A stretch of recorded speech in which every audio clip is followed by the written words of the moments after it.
1955, Columbia. William Rowe observes a Sasquatch down the barrel of his rifle. What happened next would become a part of Sasquatch history. Join us as we discuss his encounter, the controversy surrounding it, and decide just what old Reverend Jeff would have done in his shoes. I'll bet it rhymes with kablamo. Without further ado, I give to you the host of this show, through a portal, the Reverend Jeff Kelly. Oh, Lord, have mercy. Please tell me that this isn't going to be Mr. Scratchy Night, but we're going to give it a shot. Anyhow, good Lord, I am your host, the Reverend Jeff Kelly, just as soon as I get the rest of my costume on here, and we can get started tonight. It is indeed the night that we talk about the William Rowe incident of 1955 and all the weird crap that set off afterwards. I'm recovering after a 36-hour period of Mr. Pukey. Thank you to the little bastard that stuck your diseased finger in my bowling ball on Sunday. I appreciate it. Anyhow, as with me as always is the greatest announcer man in podcast history, Dr. David Batdorf, pseudoscientist. How you doing, buddy? Oh, fantastic. I got my expedition hat on here. Just got this today. Ready for the Squatchcation in California coming up here. So, yeah, looking forward to that. The gear is coming in. Amazon and FedEx is tired of seeing me, so here we go. Yeah, no doubt. Speaking of deliveries, I, too, got a delivery today. I got my copy of Facing the Big Hairy Monkey Thing, Jim Sherman's book. And it's even an autographed copy. Thanks a lot, Jim. I appreciate that. If you go to facebook.com/Facing the Big Hairy Monkey Thing, no joke, you can actually get to the same page, and for 13 lousy bucks, he'll send you a copy too. And if you ask him real nice, he might autograph it for you. You never know. Autographed first editions of the great Jim Sherman book might be something worth $1 million somewhere down the road. Sounds like the right thing to do to me. Sounds like the right thing. And with a title like that, you can't go wrong. No, because he's just calling it a Big Hairy Monkey Thing. He's not making any predeterminations whatsoever. Is that Jim Sherman's the one that got peed on, if I'm not mistaken? But we'll have him on the show one day, and we'll talk about that. We'll talk about that. That's right. That's how we'll start the conversation. So, I heard you got peed on. I heard you got peed on in your tent, Mr. Sherman. How's that working out for you? Well, that's not what I want to present. And I got that stupid white box in front of me again, so we're going to try this again. I chose the wrong one, and it didn't work out so good for me. So, crapola. Boy, thanks a lot, Google. You guys are really, not on the ball tonight. Not on the ball tonight at all. We've got scratchy audio. We've got some strange things going on. Hopefully, this is the right one. No, that doesn't appear to be the right one either. I think I'm sharing the agony for this. So we're going to go through it anyhow. David, do you have those links? Possibly you can share them. First one up was... See what I can do. The first one up was the bat-winged creature. Yeah, that they found in China. Dinosaur fossil. Is that coming through for you, sir? Yeah, that's coming through for us. There we go. There we go. The bat-winged dinosaur. There we go. The bat-winged dinosaur fossil discovered in China. Isn't that just friggin' fantastic? Why they call it a bat-winged dinosaur is what we were discussing before the show. Bats weren't around back then, so they wouldn't even have had that to bounce it against. This is kind of a dinosaur-winged dinosaur, wouldn't you say? Dinosaur-winged dinosaur, or if you look, to me, this looks kind of like a bird-winged dinosaur. You have that extra thumb sticking out there that actually some bird species still have to this day at birth for climbing and whatnots, that kind of dinosaurish vestigial thumb. But most winged creatures actually only have the four main, like your fingers minus the thumb, four main appendages. So this calling this a bat-winged creature is kind of a interesting. Maybe it's just a way that they were trying to describe something that flew and had no feathers. Now, how they know that is another another miracle in and of itself. But this is a interesting find. I just don't know that USA Today maybe presented it correctly in the title heading as usual. Yeah, I'm kind of with you there. Moving on, next up was the rare teddy bear-like creature photographed for the first time in decades. We talk about this all the time. This little Ideopika is an incredibly rare rabbit-like animal that's found in the Tanatian Mountains in northwest China. Why don't we see more pictures of this? Because probably people don't go to the places in northwest China that these things actually exist in all that often. It's kind of like how many, it's really easy to film them, and they're not terribly skittish of people because they don't know to be afraid because you don't go there often. But if you've ever been up in the mountains and seen marmots and whatnot, they look kind of like this pika, but not quite as cute and cuddly. But they really don't. They don't run away. It's crazy because they're not used to people being up that high. Right. I'd be afraid to go to sleep, man, have that thing run up on me, eat my face or something. It's always something cute like this. It's evil. Yeah, I was gonna say this thing has a deep, dark secret it's not telling you. It's it's stealing your soul right now. Stare at it. Stare at it.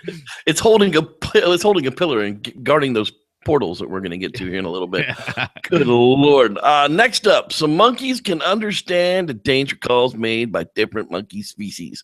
Surprise, surprise. And we've talked about this on the podcast before. It's not all that difficult of a stretch of imagination. An alert call is an alert call. It's loud, it's angry, and it's meant to grab your attention. So I would think that across species wide, an alert call would be detected by a lot of other species that are around. Now, the one thing that I haven't looked into the actual, I'll just be honest. There's two distinct differences between alert call, because as we all know, in India, monkeys, when deer are around, other ungulate or other ungulates that can see over top of the grass, they're more comfortable coming down to the ground because they know that when they hear the alert call of the deer, this is totally not, it's not even like monkey species, this is something completely different. They wait, they're comfortable because they know that the deer are going to alert them to the tiger, etc. That's around, and they can get back to the trees. But what the interesting thing, and what I'm going to look further into this, is, do they understand other species calls for distinct dangers? That's what I would be interested in. Are they knowing that the birds are screaming about Mr. Tiger, or do they know that the birds are screaming about Mr. Wolf, or is it just a matter that they know the birds are screaming about something? Hey, Mel, the neighbors are screaming about something again. Yeah, exactly. So basically, an alert call is an alert call as far as a monkey is concerned with a deer, but an alert call might be tiger, or it could be a bear, depending on, do they understand the difference between that across species of monkeys and what you would consider to be different languages? That would be an interesting twist if that turns out to be the case. I have to read further, down here. I could do that, but not on air. It's though. I mean, you got to think about it too. Sasquatch there have been reports of Sasquatch coming up on people that are partying in the woods, and when people party and humans party in the woods, it's a lot of hooping and hollering and screaming and jackassery going on. And are they picking that up as some kind of a distress call?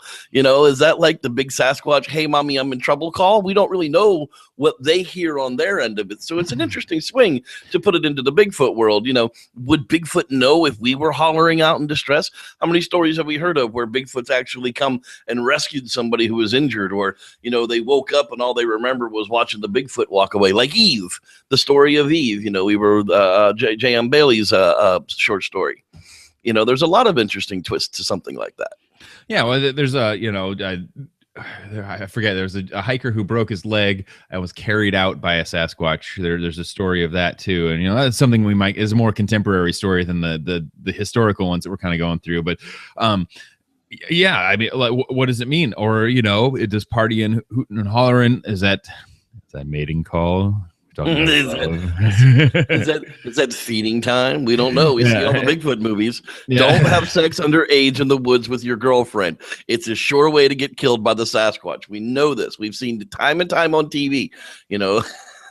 Or anything. It doesn't even have to be Sasquatch. Just killed it by anything. If something bad's there, it's going to get you if you're having sex underage with your teenage girlfriend. That is for sure. Don't go to the lover's overlook. That's all. As a father, I got to stick to those now. As a kid, I thought they were crap. Now, as a dad, yeah, that's exactly what happens. Don't do that. Moving on. So the Bigfoot Field Journal puts up this article that tells us the guest appearance on Survivor Man is going to be none other than David Paulius. Oh, I thought he left the Bigfoot world. I thought him and old Melba just, they cracked the Bigfoot genome with a piece of bear meat contaminated with human, and he walked away from Bigfoot to go into UFOs. But apparently that's not the case. They're hanging out with none other than Scott Carpenter in the Tennessee mountains. It's going to be Les and David Paldies and the Squatch Master, not the Squatch Master. He goes by something else, and I can't remember what it is, so it's not that important. But Scott Carpenter, this is the guy who straps on a camera on his back and goes walking around in the Tennessee hills and finds half-cloaked Bigfoots every time he goes out. When I first moved to Tennessee, I got in touch with him. I was like, dude, I'm a Squatcher. I've done this a long time. I see your channel. You're here in my same area. You're just a few hours away. Why don't we get together and collaborate and maybe do some Squatching and see what you got going on up there? Never once heard back from him until about a year later, till I had my own YouTube channel, and he told me to never contact him again. Probably because I was anti-Woo. But that's just my guess of it. So, Les went from friggin' standing now to Paldies to Scott Carpenter. Yay, Les. Can your production company pick anybody worse in this field? What are your thoughts, Dave? I think I see where this is going. That's my thoughts. If you can't put two and two together here, literally, the who's who of this is not a real natural living breathing primate, possibly extinct or like non-extinct hominin species. Like, this is wow. Yeah, we're going missing 411 and Scott Carpenter, mirrored faces. He can't even do the pareidolia thing. Like, he has to take like half of a face and then mirror it on the other side, and then and make it what it could look like, and then draw on it what it could be. So I mean, yeah, I think that I think I see where this is going. Well, let's hope he closes it out with the last 3 episodes, and maybe it's time to move on from your Bigfoot world, because you're not going to get any answers with those people. And moving on from that one, we got the food and trash left over in the Enchanted Valley habituates the bears and closes the camping area to everyone. Thanks a lot, assholes. Yeah, seriously, this is something like near and dear to my heart, because this is out there on the Olympic Peninsula, and they've basically shut down. I mean, you can still walk through, you can still hike through, but like a 6 mile square area where people literally just dropped so much garbage, didn't pack it in, pack it out, that it is shut down. Shut down. The bears are going to eat you. If you stay there, the bears are going to eat you. So that's why they've got it shut down. The bears have been habituated to human presence and the finding of human trash. Pick up your stuff, people. Put it in a bear bag. Put it in your vehicle. Put it in zip top bags so you don't call in the bears. Don't feed the wildlife for their safety and yours. This is a very, very strong message that we need to be sending to people. Also, I think that it's something that people need to think about when they're quote unquote habituating Sasquatch by leaving food and apples and other things out, is that you are in fact habituating all the wildlife, not just You're breaking Sasquatch. The law. Yeah, you are breaking the law. First and foremost, and for those of you who don't care about breaking that sort of law or using that sort of judgment, you're habituating all of the wildlife, including bears. If you go into bear country, if we go into the Sierras, if we go to Gold Lake and leave food out, we're habituating bears more than Sasquatch. Yes. Like 10-1, right?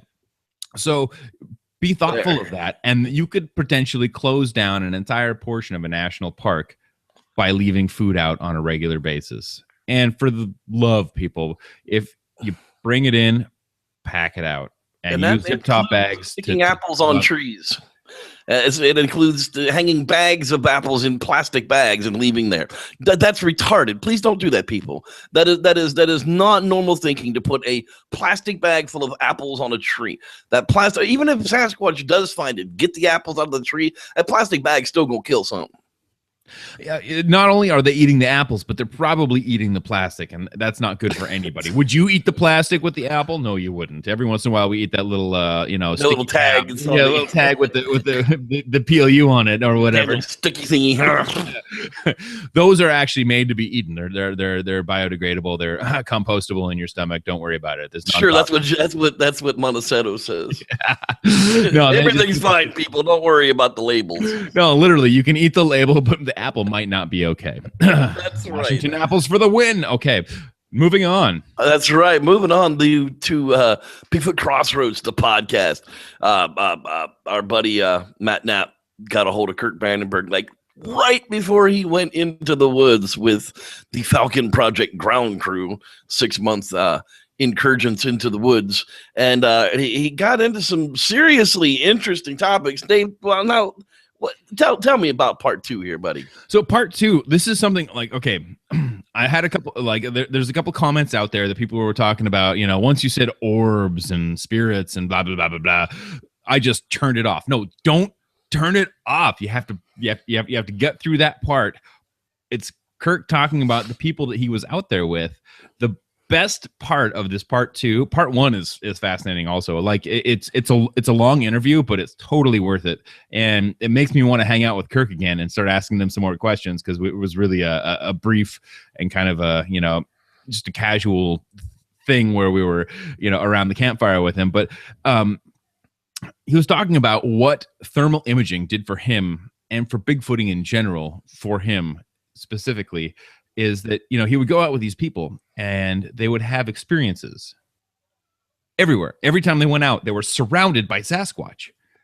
When he started bringing his thermal imager, they would say, oh, did you hear that over there? That's a Sasquatch. That's a Sasquatch. And he would turn the thermal imaging unit in the area, sweep, and say, no, that's it's nothing. It's nothing. And it was a branch that fell. And over the course of months of doing this and going out with people, multiple people, the Bigfoot activity completely disappeared. Like there was no Bigfoot. People wouldn't bring up anything in front of him. They wouldn't. So basically, the technology and the ability to see heat in the dark was a big killjoy. Yeah. so no, everybody stopped inviting him and decided with no uncertain circumstances, not that they were having their minds run away from them or whatnot, that it was the technology, it was the FLIR that had chased away the Bigfoots. Right. That's what they say. It's always that Bigfoot can sense the technology. But you see, they used to have Bigfoot all around. Right. Once you can actually vet that and it's not there, well, then there's got to be some reason for it. Used to be Bigfoot all around here. Now you bring that thermal in here. Now they're all run away with your aggressive tactics and et cetera, et cetera. So no, it's a very interesting read. And this guy has got, Kirk has got some stories to tell. And there's stories that he wasn't even gonna. He's got more than it's almost a 2-hour interview, and there's still probably 3 hours to tell. Yeah, he's been through, and he's been out there a lot more than he's one of the few that really does the field time that is necessary, and that's commendable. What evidence does he have aside from a lot of his own experiences? Not much. There's a thermal video that he's got that's questionable. We don't really know what it is, but it's got some good things in it. Yeah, no, like I'm saying, but nothing definitive. He's not bringing home a body, but he's living the dream. I say so, yeah. That most definitely. He gets a whole lot more time in the field than I do. I'd like to have a whole lot more.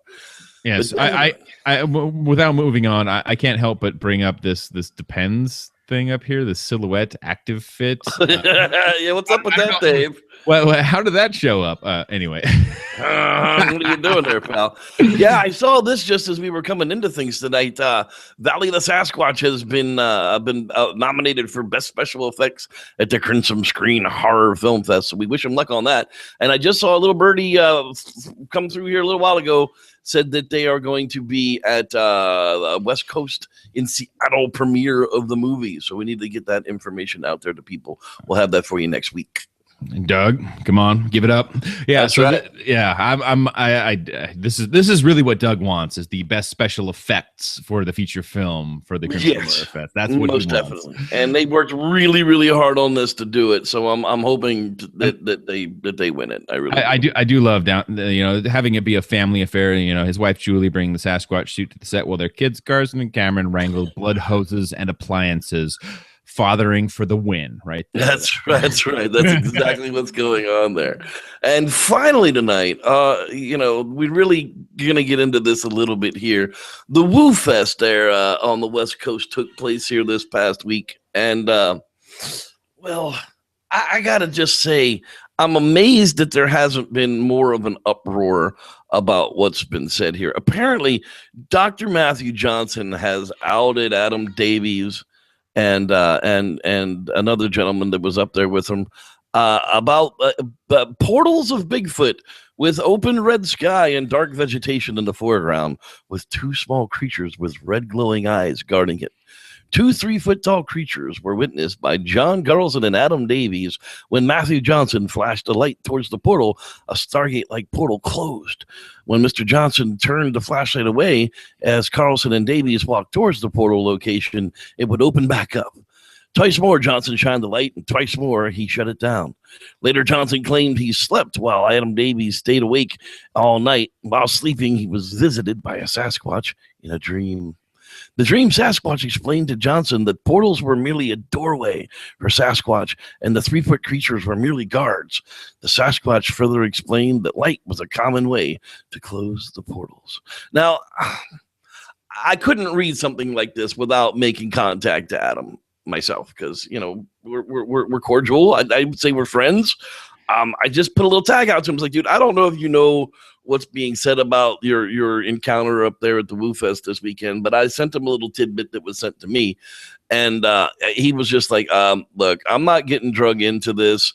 There were occurrences out there that happened, but I'm just not going to get pulled into it by these people. So that's all he said to me. But apparently to other people, he's not denying it. That's what I get out of it. I mean, I'm trying not to. I'm not trying to drag the guy into the mud, but he's definitely has not put out any type of disclaimer or any type of announcement of what did happen to counter the claims of Dr. Johnson at the Whoo Fest. And that's all I've got for you at this point was, he just doesn't want to make comment on it. He's not going to get drugged through the dirt ringer.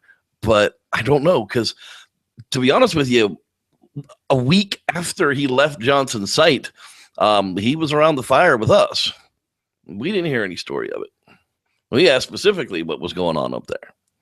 He didn't tell us. Now, you would think around a fire pit, somebody, a story of that magnitude that just happened to you.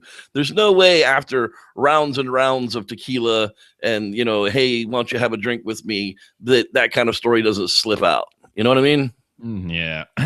So I don't know how to take it all, where to take it. I can see that Adam is not happy that Dr. Johnson was throwing names around, something he probably shouldn't have been doing.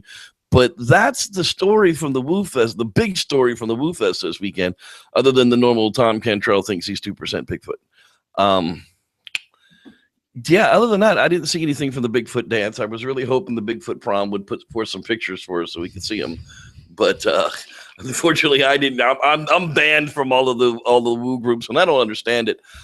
I'm not mad at those people. I just want to understand where they're coming from. But none of them have an understanding of their own where they're coming from. So there you have it. That's the news for the week. All I want to do is see a video reproduction of Guy Edwards, his presentation there. I would love to see what he did, because it's got to be awesome. It's got to be awesome. So just before the show, we got permission to kind of release some of the audio that David's been working on over the weekend. Give us the story there, David, so I get the names and everything right, because I don't have anything prepared for that. So a gentleman who runs a private Bigfoot page, and he's been out doing a lot of field recording, and he keeps getting sounds that he's having trouble identifying, and one of which is something that sounds somewhat similar to what we heard at the Brown property. Not exact, but similar. And we're kind of at the same point asking for help, looking what could be making this sound. It's not, in that Brown property audio that we have, it's definitely clearer in that this is at some distance away, but so you have that definite whoop, and this is just like a very quick whoop. So it's something that, like, I would love for somebody to put in the comments what they not think, but if they know what this sound is. Let's go. Let's go ahead and play it for them. It's in Southern Washington, and definitely take a listen. And if you can help us, that's great. Yeah, see if you can identify what animal makes this sound in Southern Washington.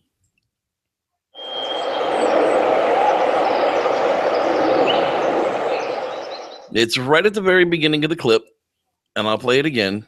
It's hard to hear through the birds, so put your earphones in.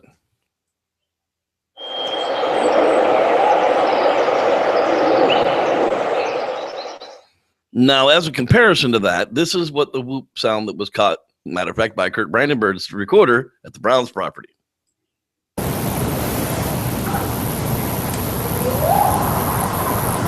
And then to compare that to Chris's.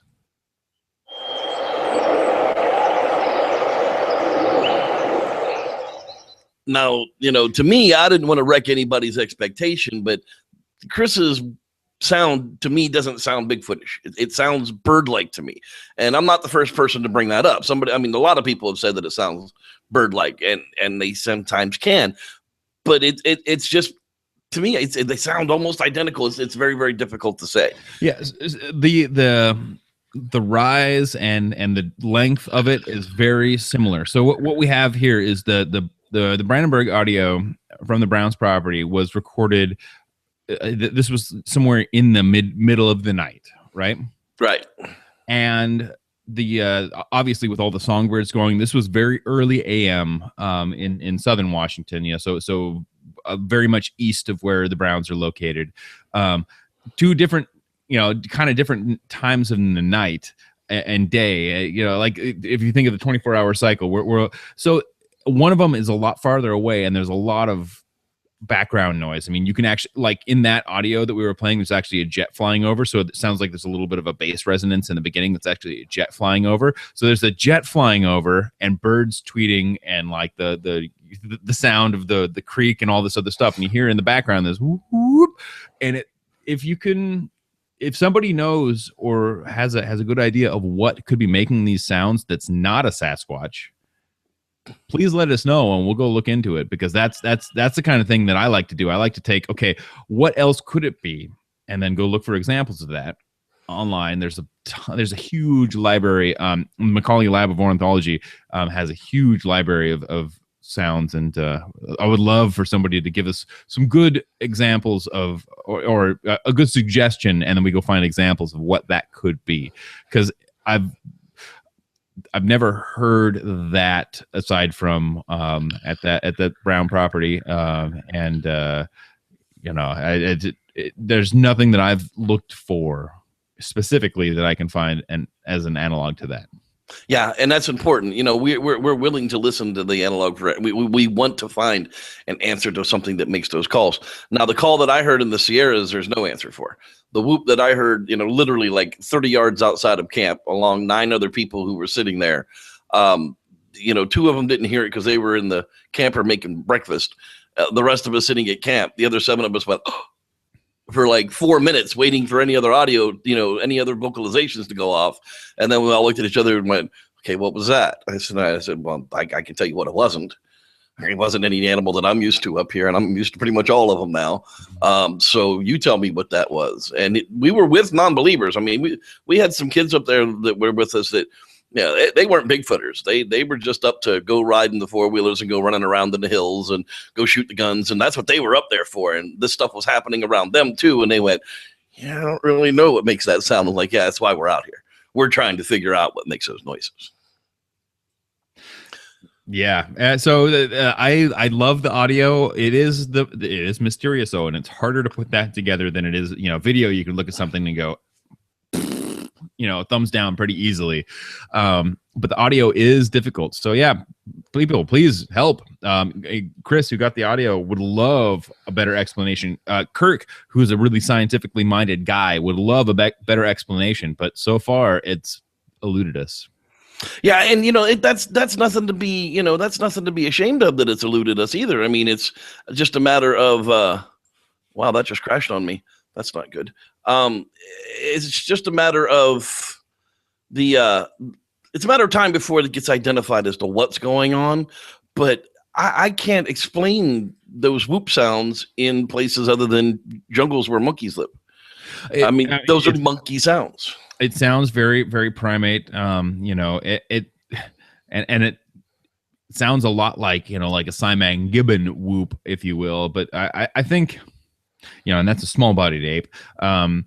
But what I'm thinking of is just the fact that we're not ornithologists. We don't know our bird sounds one from the other. I don't know my like I know what a robin sounds like because it's like the most common bird of all time. I know what a stellar jay sounds like. I know what a crow sounds like, but I couldn't tell you the difference between a actual blue jay and a stellar jay by the song. Probably. No, and nor can I. And I wish I could. I spent enough time out there that I should be able to identify them, but I've never sat and actually watched the birds while they sing. And that's part of what you have to do. You literally have to glass the birds while they're singing to be able to tell the difference between them. But I can tell definitely the difference between a starlet and a jay and a robin and a finch. I've been around all of those types of things enough. But I found the finch and the chickadee. The chicken in the road don't go. Yeah, that's how you spell Chicago. Hey, guess what time it is? It's time for the tip of the week. Let's take a listen.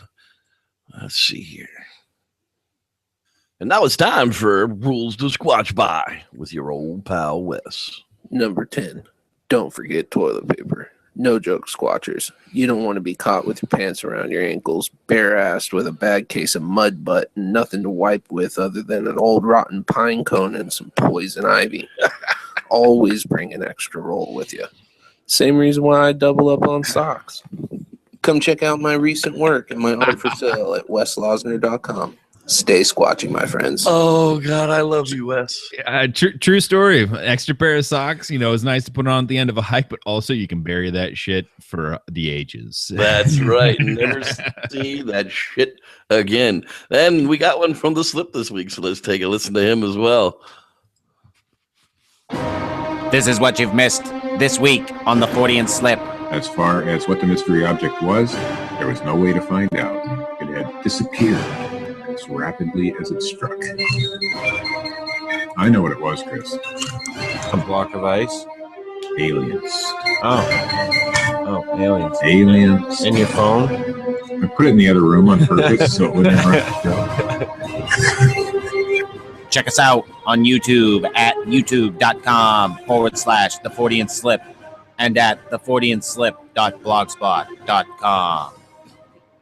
I swear they're going to push Alcorn over the edge one of these days, and he is just going to split his head open live on the air and go absolutely insane. But I love it. That episode will go viral. That's right. I absolutely love it. So, man, it's already that time, David. No, not that time. It's this time. And now for the Squatchers Lounge News. Now, bringing you the most up-to-date top. Whoa, wasn't that cool? Wasn't never supposed to do that. And now for tonight's topic. Right, the story of William Rowe, 1955. So we're talking about 12 years before the Patterson-Gimlin film in Bluff Creek. Now, what does that say about things? I don't know. Let's listen to the story, and we'll get an idea of what Mr. Rowe's encounter was like. So if it ever loads up here. I've been having a real hard time with this Google tonight. It's just wanting to not be user friendly. There we go.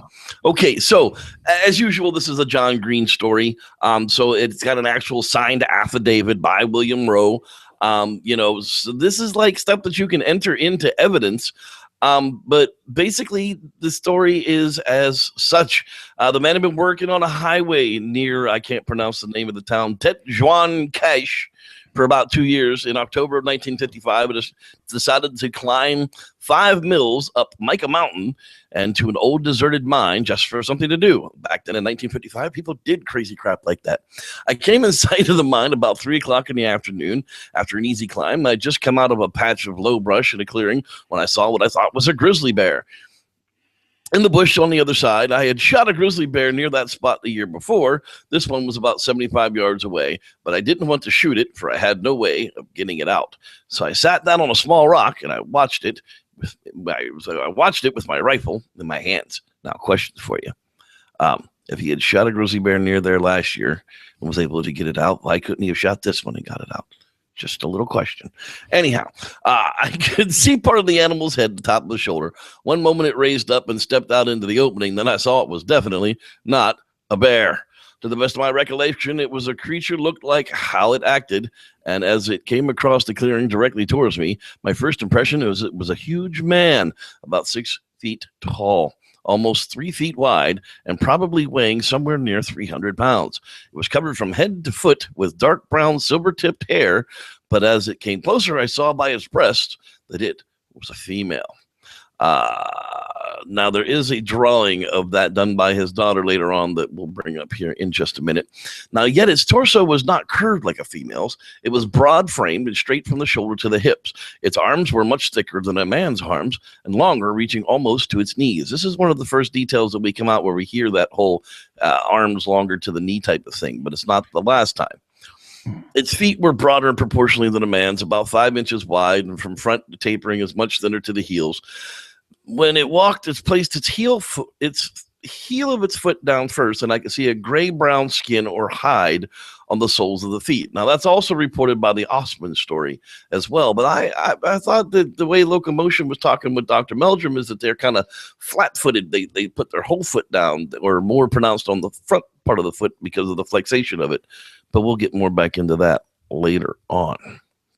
Now, the shape of the creature's head was somewhat resembled an African's. The head was higher at the back than it was at the front. The nose was broad and flat. The lips and chin protruded further than its nose, but the hair that covered it, leaving bare only the parts of its face around the mouth, nose, and ears, made it resemble an animal as much as a human. None of this hair, even on its back of its head, was longer than an inch, and that was on his face was much shorter. Its ears were shaped like a human's ears, but its eyes were small and black like a bear's, and its neck was also unhuman, thicker and shorter than any man's I had ever seen. As I watched the creature, I wondered if there was some movie company that was making a film and placed where I saw was an actor made up to look partly human and partly animal. But as I observed it more, I decided it was impossible to fake such a specimen. Anyway, I learned later that there was no such company near that area, nor in fact did anyone live up on Micah Mountain, according to the people who lived in the city. Finally, the wild thing must have gotten my scent, for it looked directly at me through an opening in the bush. I looked in amazement as it crossed its face. It looked so comical at the moment, I had to grin. Still in a crouched position, it backed up 3 or 4 short steps, then straightened up to its full height and started to walk rapidly back the way it had come. For a moment, it watched me over its shoulder as it went, not exactly afraid, but as though it wanted no contact with anything strange. The thought to me had come to that if I had shot it, I would possibly have a specimen of great interest to scientists the world over. I had heard some stories of the Sasquatch, the giant hairy Indians that live in the legends of the British Columbian Indians, and as so many claim, are still in fact alive today. Maybe this was a Sasquatch, I told myself. I leveled my rifle. The creature was still walking rapidly away. Again, turning its head towards in my direction, I lowered the rifle. Although I have called the creature it, I felt now that it was a human being, and I knew I would never forgive myself if I killed it. Just as I came back to another patch of the brush, it threw its head back and made a peculiar noise that seemed to be half laugh and half language, and which I could only describe as kind of whiny. Then it walked through the small brush and into a stand of lodgepole pine. I stepped out into the opening and looked across the small ridge just beyond the pine to see if I could see it again. It came out onto the ridge a couple of 100 yards away, tipped its head back again, and emitted the only sound I had heard it make. But what its half laugh, half language was meant to convey, I do not know. It disappeared then, and I never saw it again. So there you have it. That's the story of William Rowe.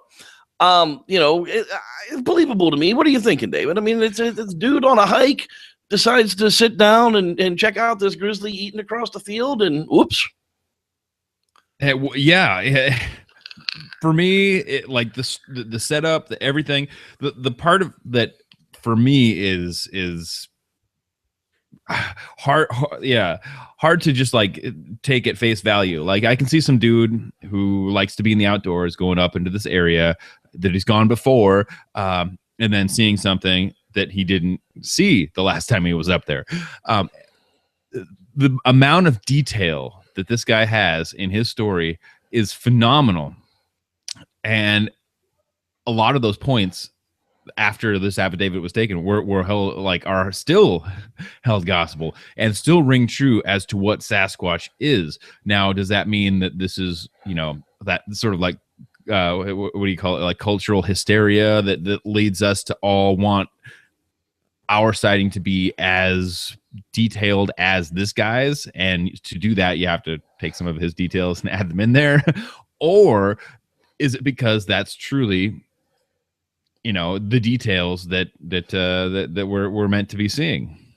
And that becomes the question. A lot of the details that are in this particular story too, is the first time that we hear some of the things, like the back of the head, the longer neck, the broader face, the straight white teeth, the vegetation eating.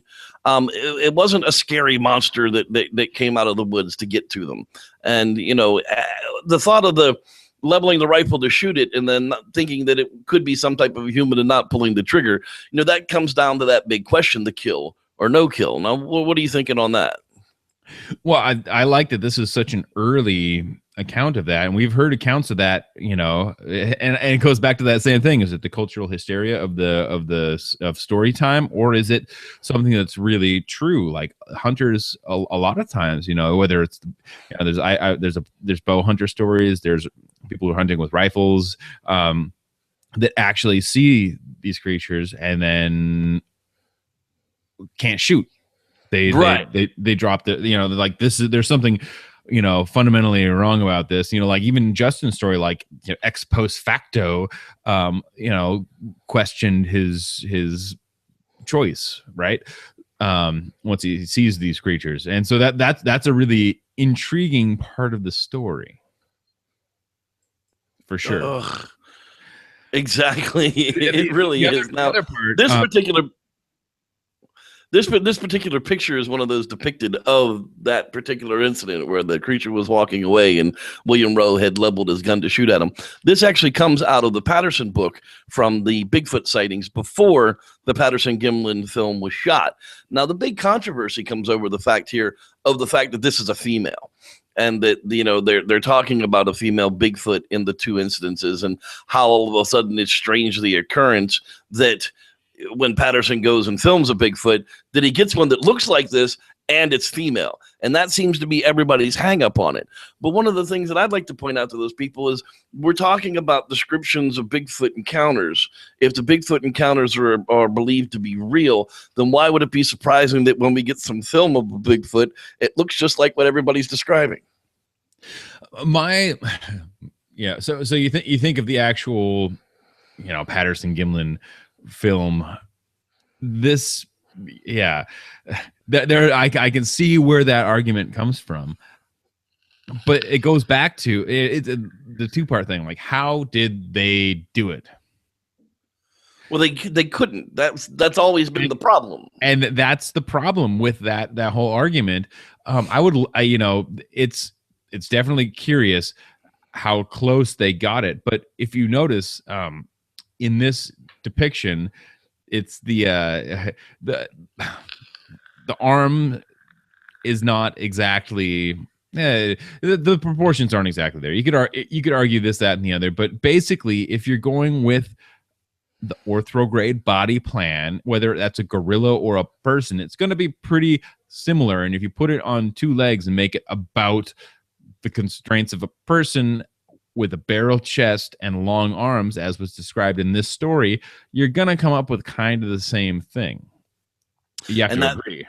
Yeah, exactly. And I don't have a problem with the film some 12 years later, filming a creature that's been described for more than 200 years.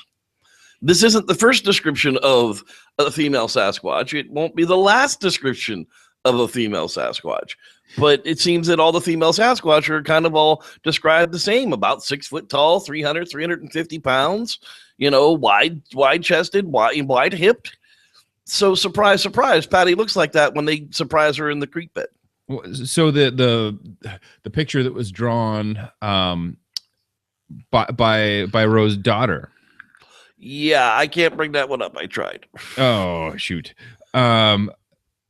Here, I can shoot it. I can shoot it to you, and you can bring it up. So just keep talking for a minute. All right. Yeah. So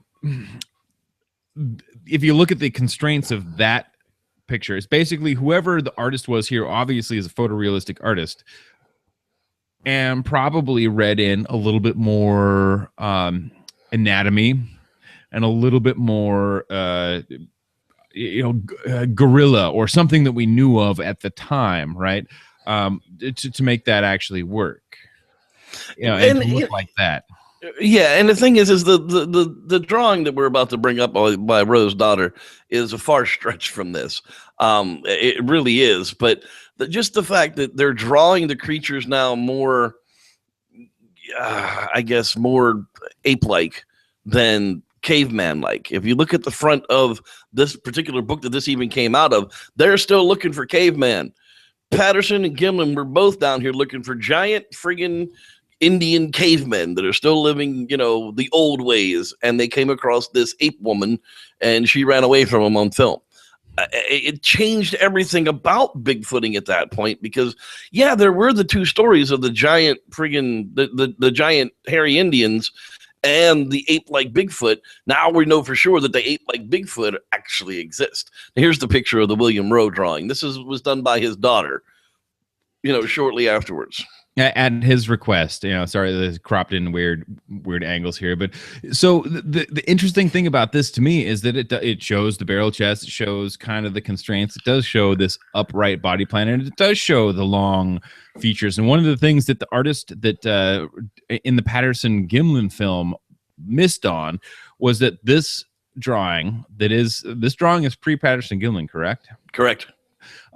Is this upper arm length to the elbow is the elongated portion versus the elbow to the wrist portion being the elongated portion, which is the part that can't be faked.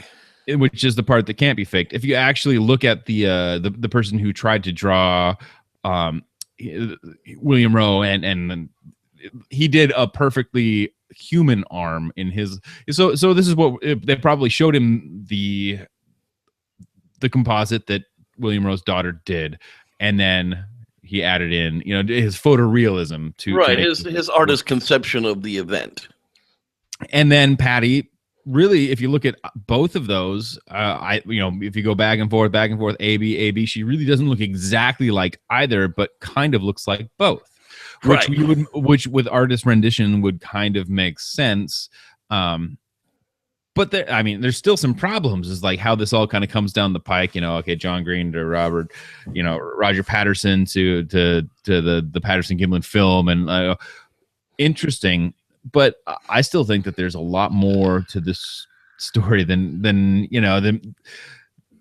the eye. We can dismiss it out of hand by saying one thing looks like the other, or you can say, wow, everything kind of looks the same. That's possibly important. Right. In one of the tellings of that story, and I missed it in this one for some reason, was a portion where he was hiding in the bush and the Sasquatch actually came up close enough to him that he could watch it eat. And it was picking branches off of a bush and curling its lips around it and tearing at it with its teeth across the branches and pulling all the leaves off of it and sitting there and chewing it. And he said that he could get a glimpse of the mouth while it was chewing, that the teeth were all flat and not like a gorilla's teeth with the big jagged canines, and there's, like I said, there were a lot of glimpses of things that were heard for the first time, but not the last time. Now, the walking thing, the heel to toe, I don't understand that there at all, because that's the only time I've really heard anybody. My Sasquatch kind of floated when it walked down the game trail. It was kind of, it didn't really, it kind of stomped more than it was all the foot hit the ground kind of at the same time all the time. It wasn't that human bob. It was a float. I don't know how else to explain it. I only saw it for 20 seconds, so I didn't get to study it for hours like Mr. Rowe may have. But well, I've seen some people who've done some interesting enhancements of the Patterson-Gimlin film where you watch Patty actually flip her foot up as it comes down. The toes come up as the foot comes down, and whether or not it compresses all at the same time, you could imagine that being described as a heel toe. You have to remember, this is description. This is not an actual video that we can go and look back and forth. His description, and in all of these things, they could be wrong, but also at the base point where Dr. Meldrum started his the mid-tarsal break, yada, yada, yada, this, that, and the other, was when he was at the peak of his Gigantopithecus, hypothesi. He's still there too, man. He can't get off of that Gigantopithecus which is fine. Like, it's not a grasping, hinged primate foot if you look at the track. It could be a hinged foot, but it's not exactly a hinge. You look at the evolution of the human foot and yada, yada, yada. Okay, so if we've had a fused foot for 3 million years, okay, that's fine. If we've had non-divergent toes for, like 4.5 million years, and this thing also has that, it's somewhere in the, it's had 4.5 million years of evolution. Right. It's not going to act as if it was frozen in time at that moment in sub-Saharan Africa, yada, yada, yada. Use your analogs as you will or may. Right. Just like with human beings, as we're finding pre-humans, there are going to be pre-modern day Sasquatch, whatever that may be. It's going to have its own evolutionary line. There are going to be things that led to whatever it is that we're calling, hominis Sasquatchia, whatever the hell you want to call it. It doesn't have a real name yet. But, it doesn't, they had to scientists like to grasp onto things that are physically in existence already and need to explain things that are newly discovered, where I don't have that attachment. I don't need Gigantopithecus to be real for Sasquatch to exist, and I don't need them to be related, because we found out that Gigantopithecus was there by a couple of bones in a Chinese friggin' cave. We can find out the Sasquatch is real by catching him on video or taking a body out of one of these mountains. And, depending on the amount of genetic material, that you could actually factor back how long ago was the last common ancestor with us, which should tell you about where it lies in that, family tree of ours, the primate family tree. I don't want to be that DNA scientist, David. I'm going to be honest with you. I mean, I know Melba's a nut. Don't get me wrong. And I'm not getting on her side whatsoever. But if chimpanzees are 98.6 or 98.9% exact genetic code as humans, and the humans are on the other side of that scale at 100%, right? Mm-hmm. And if Sasquatch lies somewhere between human and chimpanzee, I don't want to be the guy trying to sort that mess out. Yeah, that'll be a hard one. Well, so it's like we always say, what you have to do is you have to go through the entire genome and find out what is different, not what is the same. Mm-hmm. So really you're looking for the needle in the haystack that is that, 1.4%. That's the difference between us and a chimpanzee, et cetera, or the, you and I have like almost a rounding up a 0.856 or whatever it is, 0.85 variance between the two of us. So really, the potential is really narrow for what. If there's only like a 1.6% difference between us and Sasquatch, we're all screwed. Yeah. So you have to find out where that 1.6% differentiation lies, and that's the really, and that's going to take quite a few samples. That's not going to take one sample. That's going to take several genetic friggin' generations to be able to figure out all that mess, to be honest with you. What'll happen is kind of what happened with the Neanderthal DNA study, is that they found all of these quote unquote Neanderthal traits, but no, that's kind of just, once you look at one Neanderthal versus another Neanderthal, well, maybe those aren't all Neanderthal traits. Maybe that was just the traits of LaFerrasi dude number 45, right? Exactly. So maybe, yeah, you do need more than one sample, but there's enough markers that should show you. You could look at the places where chimpanzee are chimpanzee versus human are human, and try to decide, if they match one or the other. Yeah, you can start doing, it's a game. One of these things is not like the other. Yeah, well, you're definitely not pulling a genome out of one specimen, and we're not even going to get back into Dr. Ketchum's. No. That is for daggone sure. She's dead to me. Oh, she's the devil. Anyhow, look at this, man. The time is already gone. Wow. Wham. Hours out the door already on the William Rowe incident, man. It's been a good show. I have actually enjoyed this one more so than I do some of the other ones. That is for sure. And it sounds like our Mr. Scratchy finally went all the way away. So hopefully the rest of the show will turn out to be pretty good. We apologize for the beginning of it, but not much we can do on a free platform like Google Hangouts. Yeah. I do want to thank everybody for joining us today. Go out and get Jim's book. Seriously, go find him at the Facing the Big Hairy Monkey thing on Facebook and get you a copy of the book. He's a high school teacher. Okay. The dude ain't making millions of dollars and he's offering a $13 book. I say, hell with it. Get you one of those. And I hope he sells them all out pretty quick. Any last thoughts tonight, David? Just keep on going. Look into the stories that make you happy. And the stories of Whoo, you can just let them ride. Exactly. Guys that are going on the trip with us in June, I will be going up on a scouting trip in May with Justin, and we're going to be concentrating on some areas for us to be able to look into. Get yourselves prepared to camp off the grid, people. I'm talking about like possibilities of no toilets. So come prepared. And with that, I want to thank you for joining us for the Squatchers Lounge podcast, season 3, episode 18. And may the Squatch be with you.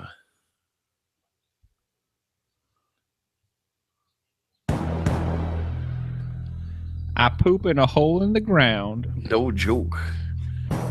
Poop over a log? I don't know. Bring toilet paper like Wes told you. Lots of it. Or a 12-pack of socks. Yeah. I might be trading beers for toilet paper before the weekend's over.